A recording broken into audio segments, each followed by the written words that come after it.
내 이름은 이지훈이에요. 20년 넘게 나는 나의 삶이라고 할 수 없는 삶을 살았어요. 나는 북한에서 군인이었고 국경 경비를 맡은 장교로 승진해 나갔죠. 겉으로는 완벽한 시민처럼 보였어요. 나는 내 일을 했고 정부에서 주최하는 회의에도 빠짐없이 참석했고 불평 한마디 하지 않았어요. 하지만 내면에선 의심이 생기기 시작했어요. 매일 똑같은 하루였어요. 아침 일찍 일어나서 군복을 입고 출근했어요. 내일은 국경을 지키는 일이었는데 나쁜 사람들이 들어오는 걸 막는 게 아니었어요. 아니요. 내일은 우리 사람들을 밖으로 나가지 못하게 막는 거였어요. 거대한 감옥에서 경비를 서는 느낌이었어요. 하지만 죄수들은 이웃이었고 친구들이었으며 심지어 내 가족이었어요. 기억나는 건 내가 내 자리에 서서 북한 너머의 땅을 바라보고 있을 때였어요. 그곳에서의 삶은 어떨지 궁금하지 않을 수 없었어요. 우리는 북한이 세상에서 가장 좋은 나라이고 다른 곳은 모두 끔찍하다고 배웠어요. 그런데 왠지 그 말이 맞지 않는 것처럼 느껴졌어요. 내 주위의 건물들은 낡고 무너져 내리고 있었어요. 사람들은 고개를 숙이고 지쳐 보였고 배고파 보였어요. 학교에 있어야 할 아이들이 들판에서 일을 하고 있었어요. 이게 우리에겐 당연한 일이었지만 내 머릿속에서 작은 목소리가 계속 물었어요. 이게 정말로 제대로 된 삶일까?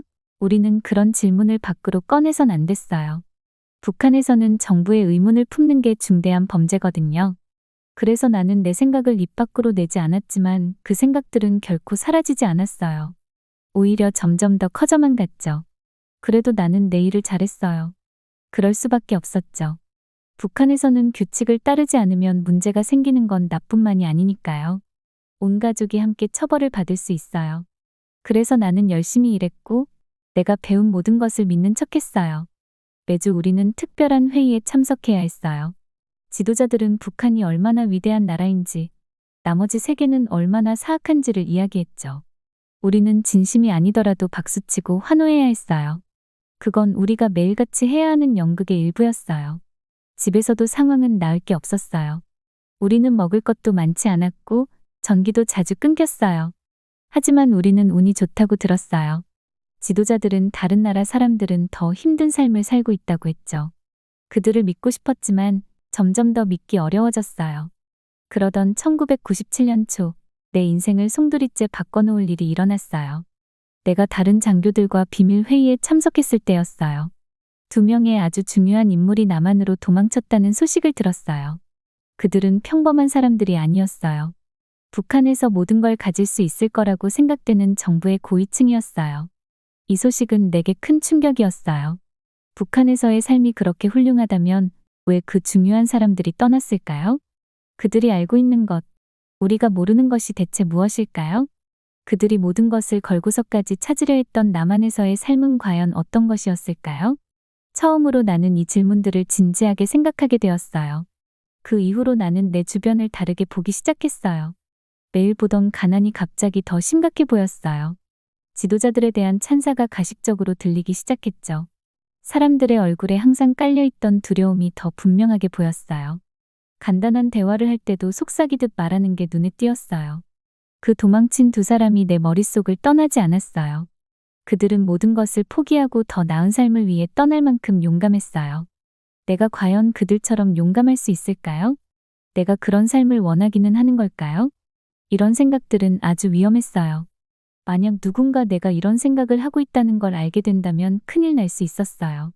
하지만 일단 시작된 생각들은 멈추지 않았어요. 마치 내 머릿속에서 문이 열렸는데 이제 그 문을 다시 닫을 수 없는 것 같았어요. 나는 여전히 내 일을 했고 여전히 회의에 참석했고 모든 것이 괜찮은 척했어요. 하지만 내면에선 무언가가 변했어요. 내 주변 세계의 균열이 보이기 시작했어요. 매일같이 듣던 거짓말들이 더 분명하게 보였어요. 모든 사람들의 삶을 지배하던 두려움은 더 무겁게 느껴졌어요. 그때는 몰랐지만 이건 내 인생을 영원히 바꿀 여정의 시작이었어요. 북한의 충성스러운 군인에서 자유를 향한 모든 것을 걸고 나아가는 사람으로 변해가는 여정 말이죠. 하지만 그 순간 내가 알았던 건 내가 이해하고 있다고 생각했던 세상이 무너져 내리기 시작했다는 것뿐이었어요. 그리고 그 모든 것이 무너졌을 때 과연 무엇이 남을지 나는 전혀 알지 못했어요. 달도 없는 추운 어둠의 밤, 난 움직였어요.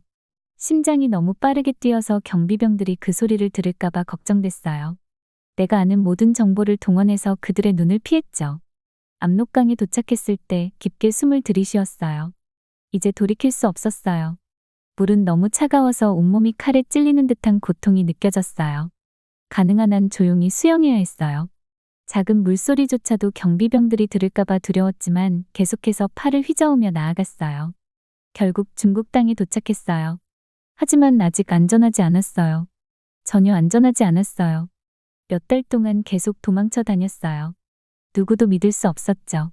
언제 누군가 나를 잡아 북한으로 돌려보낼지 모른다는 공포에 사로잡혀 있었어요. 빈 건물에서 잠을 자고 구걸하며 음식을 얻었어요. 위험을 감수하고 나를 도와준 착한 사람들도 있었죠. 그들의 친절을 영원히 잊지 못할 거예요. 그러던 중 예상치 못한 일이 생겼어요. 중국인 할머니 김씨 아주머니를 만난 거예요. 그녀의 부모님이 한국인이었기 때문에 나를 안타깝게 생각했죠. 위험을 감수하면서도 그녀는 나를 작은 아파트에 머물게 해줬어요. 어느 날 밤 그녀는 나에게 말했어요. 나도 아들이 있었어. 그녀의 눈은 슬프면서도 결단력이 보였어요. 그 애는 너 같은 북한 사람들을 도와줬었어. 어느 날 그 애가 집에 돌아오지 않았지. 난 그 애를 대신해 너를 돕는 거야. 김씨 아주머니는 마치 천사 같았어요. 몇 주 동안 그녀는 나에게 음식을 주고 잘 곳을 마련해줬어요. 심지어 몇 가지 중국어 단어도 가르쳐줬죠.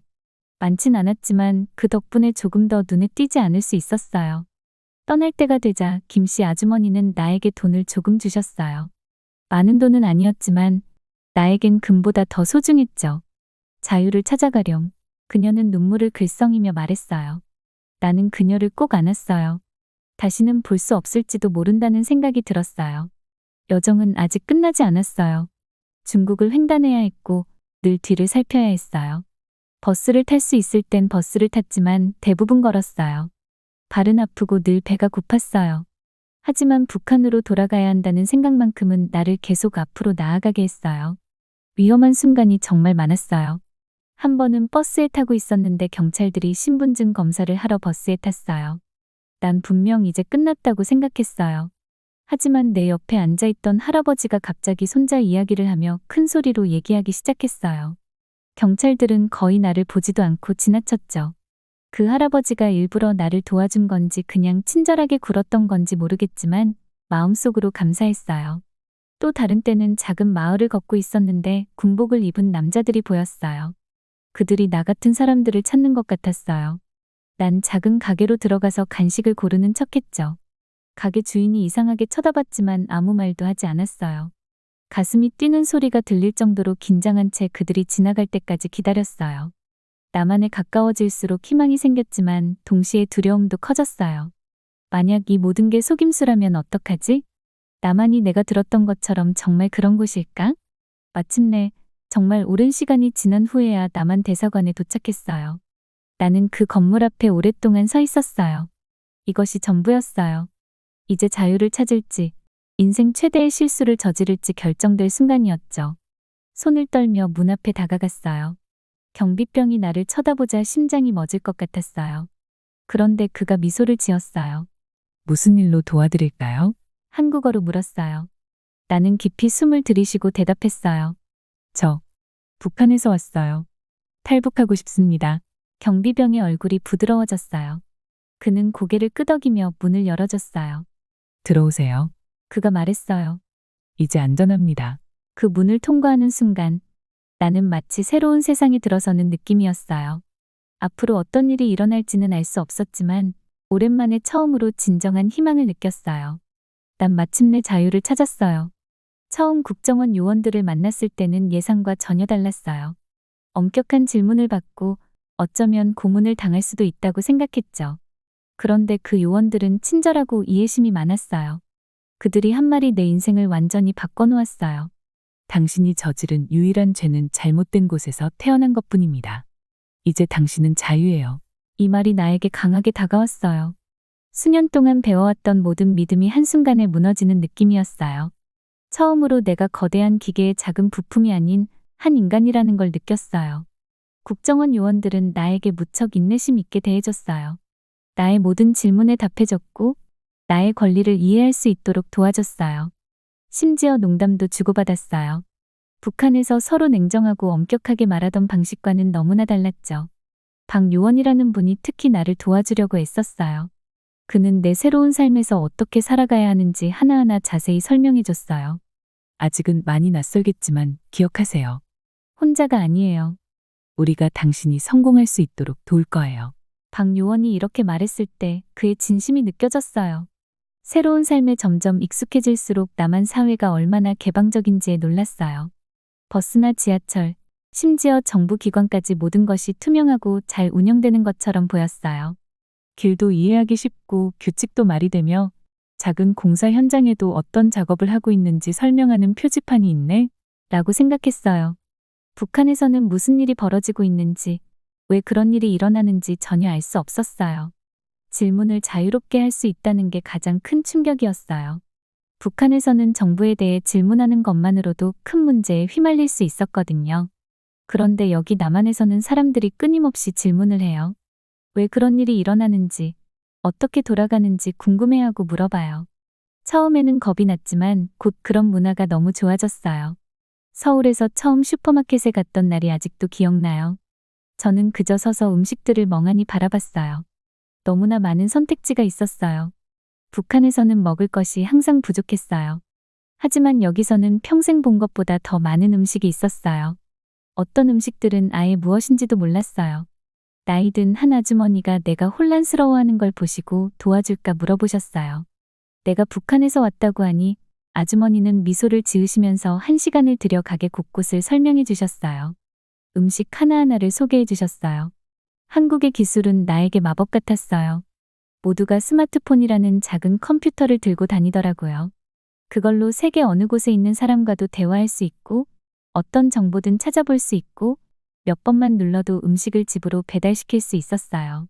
북한에서는 대부분의 사람들이 일반 전화도 없었어요. 어느 날 길거리에서 시위를 봤어요. 사람들이 피켓을 들고 정부에 대해 소리치고 있었어요. 저는 겁에 질렸어요. 북한에서라면 이건 분명 체포당하거나 더 큰 문제가 될 상황이었어요. 그런데 여기서는 경찰이 그저 사람들을 안전하게 지켜주고 있었어요. 박요원이 설명해 주기를 남한에서는 사람들이 자기 의견을 말하고 정부에 반대할 권리가 있다고 하더라고요. 이 말을 믿기가 정말 힘들었어요. 가장 적응하기 어려웠던 건 자유라는 느낌이었어요. 태어나 처음으로 내가 하루를 어떻게 보낼지 선택할 수 있었어요. 뭘 먹을지, 뭘 입을지, TV에서 뭘 볼지 모두 내가 결정할 수 있었어요. 아무도 내게 무엇을 생각하라고, 무엇을 믿으라고 강요하지 않았어요. 이건 정말 멋지기도 했지만 동시에 무서운 일이기도 했어요. 스스로 결정을 내리는 법을 배워야 했거든요. 한국 사회를 배우고 내 기술을 향상시키기 위해 수업을 듣기 시작했어요. 선생님들은 질문하는 걸 권장해 주셨고 우리 의견을 나누라고 격려하셨어요. 처음에는 너무 두려워서 말을 못했지만 점점 내 생각을 말해도 괜찮다는 걸 배우게 되었어요. 어느 날 수업 시간에 민주주의에 대해 토론하고 있었어요. 선생님이 우리 생각을 물어보셨죠. 가슴이 두근거리면서 손을 들었어요. 북한에서는 민주주의가 악하다고 배웠습니다. 그런데 여기에서는 민주주의가 사람들이 목소리를 낼 수 있다는 뜻이라는 걸 알게 됐어요. 정부가 국민을 위해 일하는 거지 그 반대가 아니더라고요. 선생님이 미소를 지으면서 고개를 끄덕였어요. 내 생각을 말한 것이 자랑스러웠어요. 몇 주가 지나자 나는 점점 이곳이 내 집 같다는 느낌을 받기 시작했어요. 다른 탈북자들과도 남한 사람들과도 친구가 되었어요. 우리는 서로의 이야기를 나누고 함께 웃고 서로 도와줬어요. 남한에서의 삶이 다르긴 했지만 결국 사람은 어디서나 같다는 걸 깨달았어요. 사람들은 가족을 소중히 여기고 열심히 일하며 행복해지길 원했어요. 북한에서도 그랬거든요. 하지만 항상 쉬운 건 아니었어요. 가끔은 길을 잃은 것 같고 외로웠어요. 서울의 빠른 생활 속도는 나를 압도하기도 했어요. 때때로 복잡한 것 없이 단순했던 옛 생활이 그리울 때도 있었어요. 물론 내가 여기 있는 것이 더 낫다는 걸 알면서도요. 그런 날에는 박요원이나 새로 사귄 친구들에게 전화를 걸곤 했어요. 그들은 늘 내 이야기를 들어주고 내가 얼마나 멀리 왔는지 상기시켜줬어요. 천천히 하지만 확실하게 나는 나만의 새로운 삶을 만들어가고 있었어요. 나 자신으로서 자유롭게 배우고 성장하고 꿈꿀 수 있는 삶을요.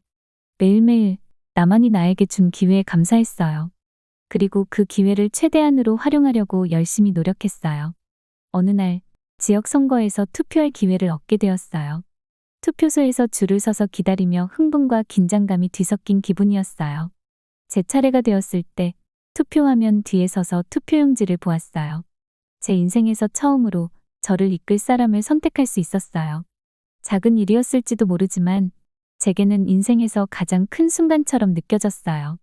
한국에서 계속해서 배우고 성장하면서 제가 어디에서 왔는지 결코 잊지 않았어요.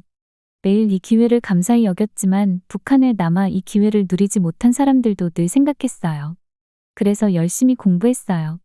탈북자들을 돕는 단체에서 자원봉사도 했어요. 제 자유를 스스로를 위해서만이 아니라 여기 있을 수 없는 모든 사람들을 위해 최대한 활용하고 싶었어요. 겁 많던 탈북자가 꿈을 가진 학생으로 성장한 제 여정을 돌아보면 얼마나 멀리 왔는지 스스로도 놀라워요. 한국은 단지 새로운 집을 준 것뿐만 아니라 제가 알지 못했던 수많은 기회를 가진 새로운 삶을 선물해 주었어요. 여기에서의 매일이 새로운 모험이에요. 매일 새로운 것을 배우고 있어요. 그리고 매일 제가 자유롭게 제 자신으로 살아갈 수 있는 이곳에 감사하고 있어요. 그리고는 제 삶에는 새로운 목적이 생겼어요. 바로 자신들의 목소리를 낼 수 없는 사람들을 대신해 말하는 일이에요. 저는 세상이 북한에서의 진짜 삶이 어떤지 그리고 자유가 얼마나 중요한지 알리고 있어요. 제가 이런 일을 할 거라고는 상상도 못했어요. 제가 이지훈이라는 사람이 전 세계의 중요한 사람들 앞에서 이야기를 하다니요. 하지만 이제 저는 무대 위에 서고 회의실에서 제 이야기를 나누고 있어요. 예전에는 속삭이는 것조차 두려웠어요.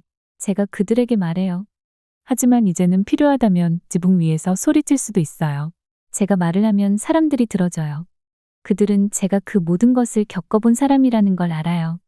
저는 어둠과 빛, 양쪽 모두를 봤어요. 남한과 북한이 얼마나 다른지 설명하면 사람들의 얼굴에 놀라움이 서리는 걸 볼 수 있어요.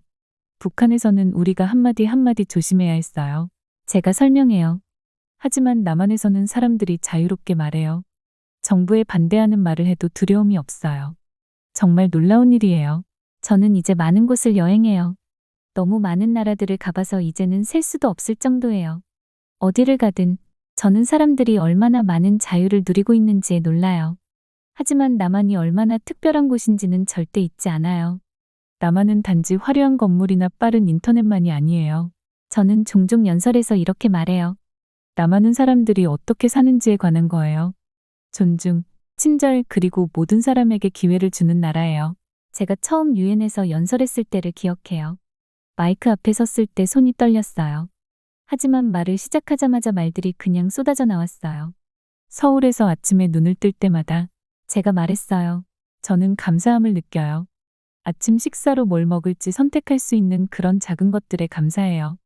그리고 두려움 없이 제 꿈을 따라갈 수 있는 그런 큰 것들에도 감사해요. 제가 말을 할 때 관중 속 사람들이 눈물을 닦아내는 모습을 봤어요. 그들은 제 이야기에 감동을 받았어요. 그 순간 진실이 얼마나 강력할 수 있는지 깨달았어요. 가끔 저는 중요한 지도자들을 만나요. 대통령들, 총리들, 큰 결정을 내리는 사람들이요. 저는 그들에게 아직도 북한에서 고통받고 있는 사람들에 대해 이야기해요. 저 같은 사람이 수백만 명 있어요. 제가 말해요. 그들은 자유를 꿈꾸지만 갇혀 있어요. 그들을 잊어서는 안 돼요. 제 일이 항상 쉬운 것은 아니에요. 가끔은 피곤해요. 가끔은 여전히 고통받는 사람들을 생각하면 슬퍼요. 하지만 제가 얼마나 운이 좋은지 기억하면 그 기억이 저에게 힘을 줘서 계속 나아갈 수 있어요. 어느 날 저는 서울의 한 고등학교에 초청받아 연설을 했어요. 청중 속 젊은 얼굴들을 보면서 희망이 생겼어요. 여러분은 자유를 당연하게 여길지도 몰라요. 제가 그들에게 말했어요. 하지만 자유는 소중해요. 그 자유를 현명하게 사용하세요. 세상을 더 나은 곳으로 만들기 위해 사용하세요. 제 연설이 끝난 후 한 어린 소녀가 저에게 다가왔어요. 그녀의 눈에는 눈물이 가득 차 있었어요. 우리가 여기서 얼마나 좋은 삶을 살고 있는지 전혀 몰랐어요. 그녀가 말했어요. 저는 더 많은 일을 하고 싶어요. 다른 사람들을 돕고 싶어요. 그런 순간들이 저희 모든 노력을 가치 있게 만들어줘요. 저는 종종 제 여정을 돌아봐요. 북한에서 두려움에 떨던 병사였던 제가 이제는 전 세계를 향해 이야기를 하고 있어요. 가끔은 꿈같이 느껴져요. 하지만 이건 현실이에요. 그리고 이 모든 것이 나만 덕분이에요. 아무리 많이 생각해봐도 저는 매번 연설에서 이렇게 말해요. 저는 항상 나만을 선택할 거예요. 이 나라는 저에게 두 번째 기회를 줬어요. 그래서 저는 영원히 감사할 거예요. 제 이야기는 자유를 갈망하는 많은 북한 사람들에게 희망의 상징이 되었어요. 하지만 그 이상이에요. 이것은 전 세계를 위한 교훈이에요. 저는 사람들에게 나라가 강한 이유가 단지 큰 군대나 많은 돈 때문이 아니라고 말해요. 진정으로 강한 나라는 그 나라의 국민을 돌보는 나라예요. 그들이 성장하고 배우고 최고의 자신이 될 수 있도록 자유를 주는 나라예요. 남한을 보세요. 제가 말해요. 50년 전만 해도 전쟁으로 가난하고 황폐해진 나라였어요. 지금은 세계에서 가장 발전된 나라 중 하나예요. 어떻게 그렇게 됐을까요? 바로 국민을 소중히 여겼기 때문이에요. 그들에게 자유와 기회를 주었기 때문이에요. 제가 계속 일을 하면서 저는 모든 한반도 사람들이 자유로워질 날을 꿈꿔요. 국경으로 인해 헤어진 가족들이 다시 만날 수 있는 미래를 상상해요. 북한 사람들도 남한 사람들처럼 자유를 누릴 수 있는 그날을요. 지금은 불가능해 보일 수 있어요. 하지만 저도 제 탈출에 대해 똑같이 느꼈던 기억이 나요. 사람들이 함께 모여 자유를 위해 일하면 불가능한 것은 없어요. 그래서 저는 계속 말해요. 계속 제 이야기를 나눠요. 그리고 계속 나만에 감사해요. 저의 새 고향, 저의 희망의 등불 그리고 자유가 이룰 수 있는 것에 빛나는 본보기가 되어준 이 나라예요. 매일 밤, 잠들기 전에 저는 서울의 밝은 불빛들을 창문 너머로 바라봐요. 제가 얼마나 멀리 왔는지 생각해요. 그리고 이 나라에 조용히 감사의 인사를 속삭여요. 제게 새 삶을 준 이 나라예요. 이것이 제 이야기예요. 하지만 이것은 나만의 이야기이기도 해요. 희망, 발전, 그리고 자유의 힘에 관한 이야기요. 그리고 이 이야기는 매일매일 계속 쓰여지고 있어요.